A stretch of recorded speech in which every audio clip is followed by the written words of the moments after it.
The 1990s marked a period of significant cultural and economic turmoil, particularly for Generation X, a term used for the generation of people born between 1965 and 1980. Emerging from economic recession of the early decade, this generation faced a bleak job market and uncertain futures.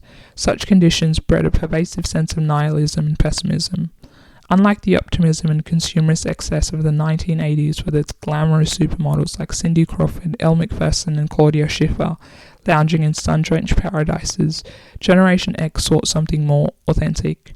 They rejected the polished yuppie materialism and health-obsessed imagery of the previous decade, favouring a grittier and more realistic depiction of life. In response to these cultural shifts, alternative subcultures emerged, each characterized by a unique rejection of mainstream aesthetics. The indie kid movement, rooted in 1980s Britain, embraced thrift store fashion and independent music labels like Rough Trade and bands such as the Smiths and the Stone Roses. This look fused punk's rawness with a bohemian vibe, marked by oversized sweaters, vintage prints, and Doc Marten boots. The Right Girl movement, originating in the Pacific Northwest of America, fused feminist punk ideology with the DIY ethos. Bands like Bikini Kill and Sleater Kinney inspired a style that mixed hyper-feminine clothing such as baby doll dresses and red lipstick with grunge elements like leather jackets and combat boots. Additionally, slogans emblazoned on clothing expressed political and personal defiance. Finally, the kiddie whore aesthetic, popularized by musicians like Courtney Love of Hole and Kat Jelland of Babes in Toyland, contrasted childlike innocence with gritty rebellion. Baby doll dresses, Mary Janes, and smudge makeup became staples of this style, creating a deliberate tension between vulnerability and defiance. Together, these movements reflected Generation X's rejection of the polished facade of the 1980s in favor of raw, unfiltered reality.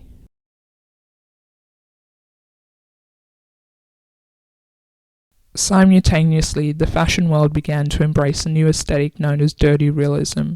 This photographic style rejected the high-gloss perfection of the 1980s, instead portraying raw, unpolished, and often uncomfortable images. Dirty realism drew heavily on themes of poverty, violence, and banality, creating a stark contrast to the escapism of traditional fashion photography. Alternative magazines like The Face, ID, and Detour became champions of dirty realism, blending high fashion with street style and cultural commentary. Originating in the UK, The Face and ID targeted frustrated youth, while Detour, based in the United States, explored the intersection of art, culture, and fashion. These publications offered a platform for voices outside the mainstream and catered to a generation searching for authenticity. Photographers such as Nan Goldin played a pivotal role in shaping this aesthetic. Goldin's documentary style snapshots, often blurred and emotionally raw, captured the vulnerability and chaos of marginalized communities. Her work, including the series The Ballad of Sexual Dependency, chronicled the lives of friends and lovers struggling with addiction, violence, and intimacy. One of her most notable images, Nan 1 month after being battered, depicts Goldin's bruised face after being physically abused by her boyfriend. This image exemplifies her commitment to portraying life's harsh realities without embellishments. Goldin's work inspired a generation of fashion photographers who sought to emulate the spontaneity and emotional intensity of her imagery. This shift to realism in fashion photography challenged viewers, making voyeurism uncomfortable by confronting them with the bleak realities of everyday life.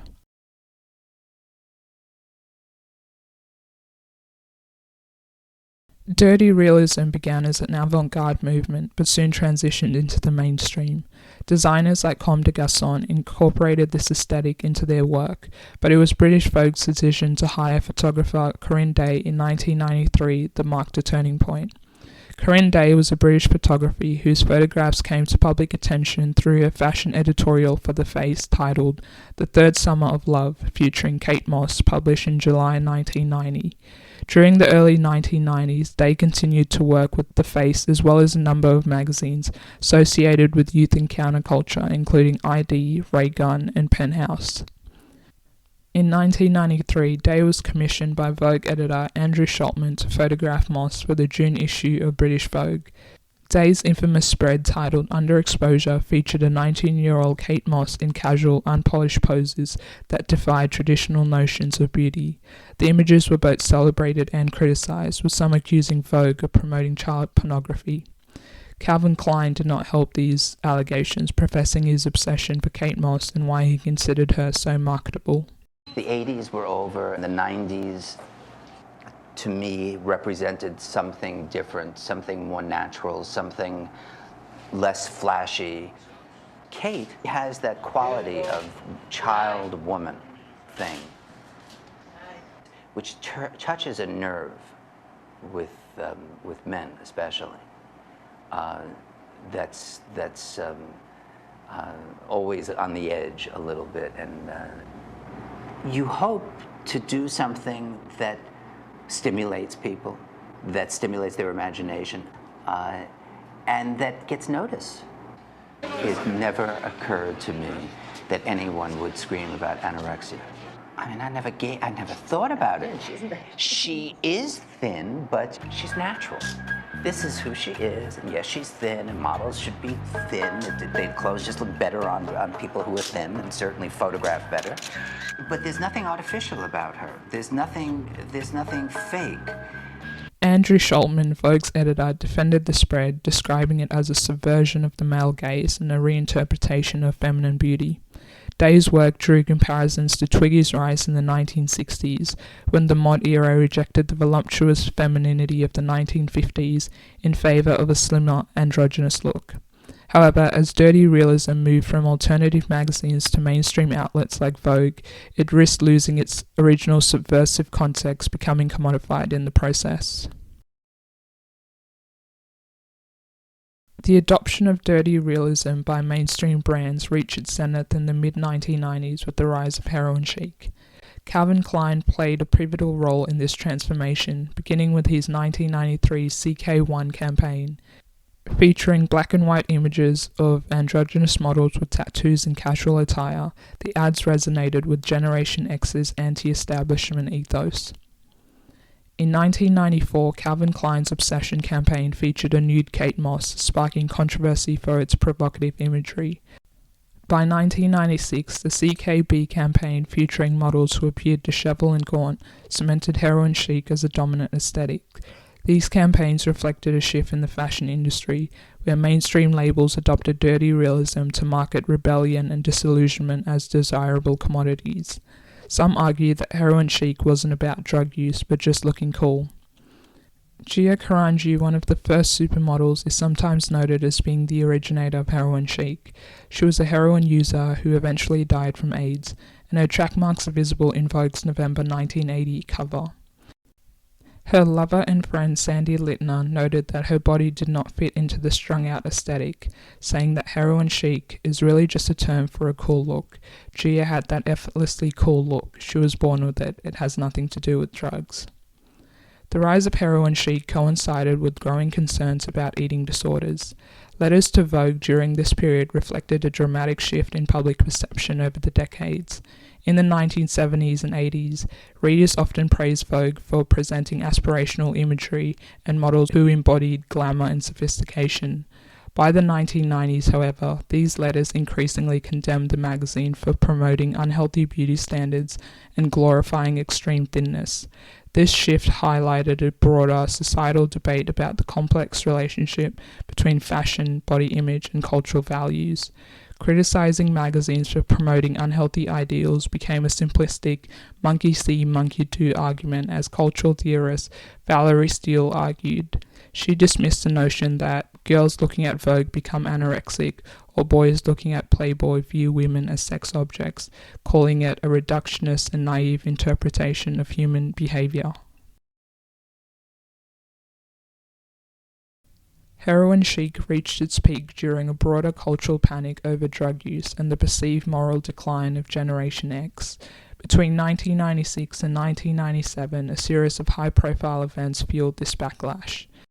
Timothy Hickman, in his article, The Visual Culture of Narcotic Addiction, argues that we wouldn't be able to so easily associate these mostly naturally thin models with addiction if they hadn't already existed within Western culture, the images of addiction, mainly through different mediums like documentaries, movies, ads, photography, and music. Films like Pulp Fiction, The Basketball Diaries, and Trainspotting, which came out during the height of the trend, portrayed heroin use by Western suburban white youths, amplifying fears of a heroin epidemic among middle-class white youths. While the purity and visibility of heroin increased dramatically during the 1990s, the actual number of users remained relatively stable, suggesting that the moral panics surrounding heroin chic may have been disproportionate to the reality of the drug's prevalence. Economic factors also play a significant role in shaping drug trends.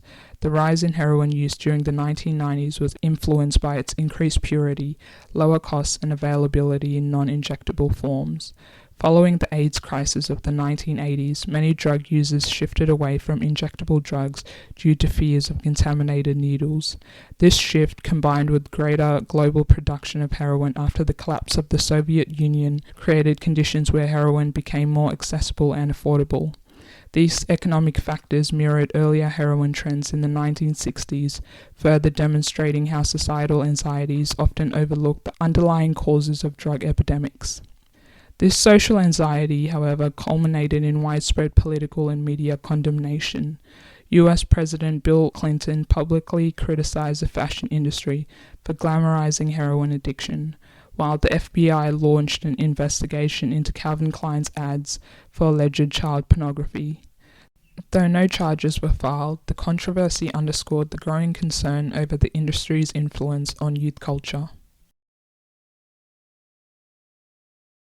The groundwork for heroin's glamorization had been laid long before it entered into fashion photography. The fixation on drug use was not limited to fashion. Music stars and bands played a pivotal role in romanticizing drug use, embedding it into the cultural fabric of the era. Leading grunge band Alice in Chains had a song called Godsmack, which included the line, "Stick your arm out for some real fun," a reference to injecting heroin. Kurt Cobain of Nirvana became an icon of the grunge movement, embodying disillusionment and pain. Cobain's struggle with heroin addiction, coupled with his tragic death in 1994, elevated the association between artistry and self-destruction. Similarly, bands like the Velvet Underground openly referenced heroin in their music, with songs like Heroin portraying drug use as both a dark escape and a source of artistic inspiration. This glamorization was not new to the 1990s. In the 1960s and 1970s, figures like Jim Morrison of The Doors, Janis Joplin, and Jimi Hendrix had similarly romanticized drug use through their lifestyles and music. Their tragic deaths only intensified the myth of the tortured, self-destructive artists. In the 1990s, this narrative was revitalized as newer bands like Oasis and Smashing Pumpkins subtly referenced drug culture, reinforcing the idea that substance use was a marker of rebellion and authenticity. This alignment of drug use with creativity and rebellion amplified societal fears, particularly among parents and policymakers who saw middle-class white youths being drawn into this dangerous glamour. The media latched onto these anxieties, amplifying the narrative that drug use was a cultural epidemic tied to Generation X's identity. The heroin chic era came to an abrupt end following the 1997 death of photographer David Sorrenti, a prominent figure in the movement. At just 20 years old, Sorrenti had risen to prominence for his raw, emotionally charged photographs that captured the gritty aesthetic of the heroin chic. His death, which was originally linked to heroin use, prevented further denials from the fashion industry of drug use and glamorization. However, it was later revealed that his death was actually caused by a genetic blood disorder, which was only exacerbated by his lifestyle and health choices. Despite this clarification, his death became a symbol of the dark underbelly of the heroin chic movement. In the aftermath, Sorrenti's family, led by his mother, became vocal activists against the glamorization of drug culture in fashion. His mother Francesca launched campaigns to raise awareness about the harmful effects of heroin use and the fashion industry's complicity in promoting unhealthy lifestyles. She publicly criticized major fashion houses and media outlets, calling for greater responsibility in how they depicted beauty and drug culture. Her efforts highlighted the human cost of heroin chic aesthetic, transforming her grief into a powerful platform for change. The backlash against heroin chic fueled by Sorrenti's death led the fashion industry to shift its focus. By 1998, the industry's pivot was summarized with the phrase, from heroin chic to heroin chic, as healthier and more robust models like Tyra Banks and Linda Evangelista came to represent the new standard of beauty. This shift also revealed an implicit admission of the industry's previous complicity in promoting the heroin chic look. Designers and editors began explicitly stating that they were no longer looking for the heroin look, inadvertently acknowledging that they had sought it out before. In 1999, Vogue dubbed Brazilian supermodel Gisele as the return of the sexy model and the end of the heroin chic era. Ultimately, the heroin chic phenomena reflected deeper cultural anxieties about drugs, youth culture, and the future of Generation X. By examining these underlying issues, society can move beyond scapegoating fashion and develop a more nuanced understanding of its role in shaping and reflecting cultural values.